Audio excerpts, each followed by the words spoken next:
10 mesi fa la tragedia a un volo fuori pista che è costato la vita a un bambino di 9 anni. Ora a Cortina hanno dato vita al primo memorial Andrea Rossato con testimonial Cristian Ghedina.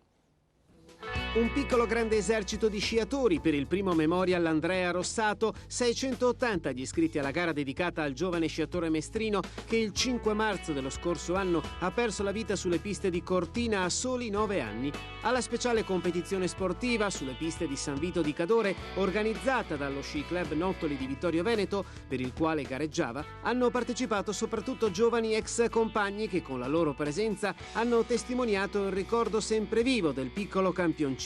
Testimonial d'eccezione Cristian Ghedina. Io penso che per un genitore perdere un figlio deve essere veramente dura. Io ho perso la mamma quando avevo 15 anni, un incendio con gli sci, ed è stato traumatico.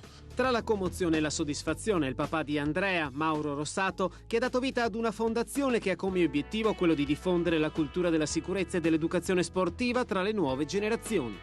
E l'impegno nostro come fondazione sarà quella anche di garantire la diffusione delle norme che spesso ci sono e anche delle leggi, ma che non sempre vengono applicate.